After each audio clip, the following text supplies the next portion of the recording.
You know, when we tend to review auto rifles, the moment people hear 450 round per minute auto rifle, their eyes, they just glaze over. And that's because we do have a ton of 450s. Firefight to Braytech to Tiger Spite, Origin Story, Horror Story, to the most recent ritual weapon, Fair Judgment, which we just did a review on. A new 450 just doesn't excite people. However, this old Halloween weapon, Braytech Werewolf, with its new rolls, is worth looking at, guys. And this applies to both mouse and keyboard players and controller players. I'm playing multiple games, jumping between both input devices, playing in things like comp, playing in things like Rumble, playing in 6v6, and Braytech was able to hold its own against the current meta. Not only that, this weapon also presents some very desirable roles for PvE. And even though inside of PvE, most people don't like 450s, when we have roles like Kinetic Tremors, Onslaught with rewind rounds, or even Subsistence, fellas, we gotta look at this weapon, man, which is why we're doing today's review here. Now, first and foremost, this weapon is dropping with new roles from Festival of the Lost, doing Haunted Lost Sectors,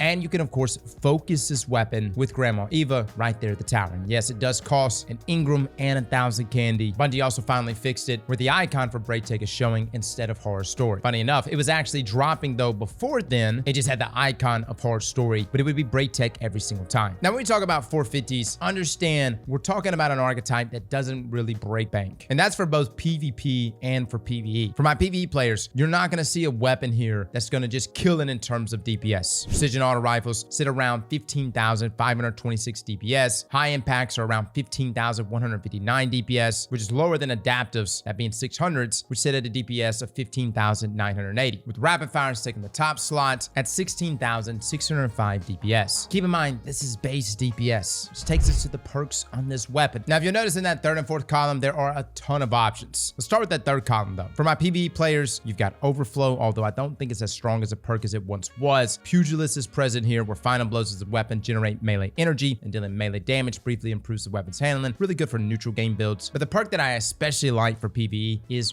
rewind rounds. When this weapon's magazine is empty, it refills from reserves based on the number of hits. Essentially though, when you empty the magazine, it refills 60% of the number of hits that are landed. And this rounds up. And this essentially allows Braytech to shoot 64 shots with a base magazine before needing to reload, with the enhanced version refilling 70% of the number of shots that are landed. Now, no Subsistence is here, and a lot of people are going to look at Subsistence, and I'm not saying that that's not a good perk. Yes, defeating targets partially reloads the magazine from reserves, each of those kills being 17% of the magazine, with the enhanced version refilling 20% of the mag. It's a good perk. Rewind rounds is especially good though when you're laying into a thick target. You get an orange bar, maybe even a champion. Granted, I know most people are like, Cross, why would I be shooting at a champion with an auto rifle? Fair enough. We don't have any artifact mods for auto rifles. However, we do have Act 2 coming around the corner, and who knows, maybe we might get something for auto rifles. We'll see. However, I would say at level content, yes, Subsistence is very, very good, but when you start getting into more difficult content, rewind rounds for me pulls ahead. Now, what's especially nice is when we combine this with perks like Kinetic Tremors or perks like Onslaught. You see, Kinetic Tremors states that sustained kinetic damage to a target emits a shockwave that damages any nearby targets. Now, an auto rifle takes 12 hits to proc. There's a 2-second cooldown, by the way, after the last shockwave before the perk can be triggered. So this roughly does 7,113 damage here at Carl for a total of 21,339 if all 3 tremors hit at max damage. Granted, targets do tend to walk, so you might not get that maximum potential. Now, the enhanced version of Kinetic Tremors simply just drops that perk from 12 shots to proc to 11 shots. Now, Onslaught is a great perk, and this is a perk that can go between both PvE and PvP. Final blows with this weapon increases its rate of fire. Weapon kills grant a stack. The buff also lasts for 4.5 seconds and can be refreshed on kills. Now, considering that this is a 450 round per minute auto rifle, what this equates to is that 1 stack of Onslaught that increases our rate of fire to 537, 2 stacks is 631, 3 stacks is 720. While all this is happening, by the way, you're getting big buffs to your reload speed, with the enhanced version of this perk kicking up that duration from 4.5 seconds to 5 seconds. Now, even though there are perks like Target Lock that are present here, and yes, we'll be talking about Target Lock for PvP specifically, inside of PvE, Onslaught, Kinetic Tremors, to me, are the big winners. Those are the ones that I would focus on. And that to me seems to be the S tier options, even in comparison to other damage perks like Kill Clip, Desperate Measure, Swashbuckler, all those things. So with our fourth column traits narrowed down, let's talk about how rewind rounds works with those perks specifically. And this kind of takes us to my personal God roll for PvE. Rewind rounds plus Kinetic Tremors. I think this is just really good, guys. This allows you to shoot for the longest time before needing to reload. And this also allows you to get multiple tremors off as long as you are landing your shots. Now, if you had a fully enhanced rewind round round kinetic tremor roll with, say, extended mag, backup mag. This will refill the magazine up 3 times, allowing you to shoot 114 shots in a row. This also will allow for 5 tremor procs to go off, which here in our testing is like an extra 100,000 damage, if of course all tremors do hit for max damage. Now this is probably a bit of an overkill. I mean, who wants to shoot 114 auto rifle shots at 450 rounds per minute? I get it, maybe it's not a play style for you. And if it's a high out target, my god, at that point, pull out a special or a heavy. But the point is that these 2 perks synergize beautifully. And this is also a role that I would take into Grandmaster Nightfall, especially down the road when we get artifact mods for auto rifles. Now in that same vein, rewind rounds plus Onslaught is a beautiful thing. The only other auto rifle that can get this combination, at least to my knowledge, is Ross Arago, which is a 600 round per minute auto rifle, which I know a lot of people prefer inside of PvE. But Onslaught is such a solid perk, guys, and the combination with rewind rounds, even in in-game content, kicking up that rate of fire. When you've got it fully amped up at 720 rounds per minute, it feels good, man. Those are essentially my PvE God Rolls, guys. Yes, Pugilist is there, and I will say Pugilist is a good perk. You can even do Pugilist Kinetic Tremors together if you're leaning into a melee-based build. But for the weapon itself, I like Kinetic Tremors, rewind rounds as my S tier option, followed by Onslaught rewind rounds as well. Now, does the origin trait on this weapon benefited at all inside of PvE? Not really. Definitely more of a PvP origin trait. The weapon essentially grants faster aim down sight speed, as well as movement speed while aiming down sights when no allies are nearby. And these benefits are realized when no allies are within 15 meters, which actually flows really nicely with my God roll for PvP. Fellas, I sat down with this weapon and tried a bunch of different things inside of PvP. We tried Zim Moment and Onslaught. I tried a dynamic sway roll, but then that new perk in that 3rd column kept jumping out to me, Lone Wolf. Now it states that it slightly improves aim assist, aim down sight speed, airborne effectiveness, and it increases these effects when there are no nearby allies. Kind of plays into the origin trait of the weapon, because again, same scenario. If no allies are within 15 meters, you get a host of benefits. Now keep in mind, you're still getting benefits when allies are near. You're just getting double the benefits when no allies are near. So if you have the enhanced version of Lone Wolf, when allies are near, you're still getting plus 11 aim assist, plus 12 airborne effectiveness, 0.85 times ADS duration multiplier. But the moment those allies step away or you go for the flank, which is crazy. It's like, dude, who goes for flanks anymore? Everybody out here deathballing. But if you have no allies within 15 meters, we're talking plus 22 aim assist, plus 24 airborne effectiveness, and 0.75 times ADS duration multiplier. Fellas, you can feel it in the weapon. It grabs hard. It's a noticeable perk, and I felt very secure in 1v1s when using my enhanced Lone Wolf roll. I know Zim Moment is there, and yes, Zim Moment helps reduce that recoil and flinch over time. You've got dynamic sway, which has always been a popular one, and in the past, I would normally say those are the traits to go for in terms of consistency. But Lone Wolf, no lie, has become one of my favorites, if not my favorite for this auto rifle specifically. The question is